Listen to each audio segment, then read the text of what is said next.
those names are connections directly to your family lineage in your community, and you know exactly where you stand and where you come from. Hakumatak.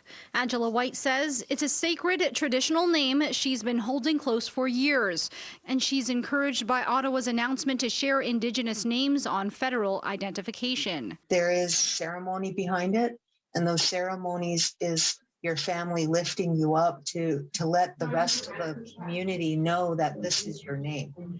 The traditional knowledge keepers come forward and explain what this means and how you have to carry yourself.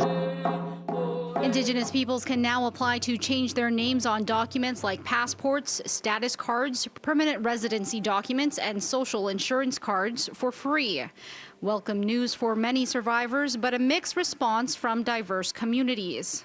It's really easy to change names, but what are we actually doing in terms of honoring those names and what those names actually mean in terms of Canadian sovereignty and respect of Indigenous rights? So that's a lot harder. This professor expects people will face challenges. And how are provincial government officials going to be trained to understand our passports? How are people going to know how to say our names, for example? What I'd be really excited about right now is if the Canadian and provincial governments made a commitment to ensure that all peoples, all Canadians in Canada, had an opportunity to learn a local Indigenous language. For others, the announcement is confirmation of what communities are already doing.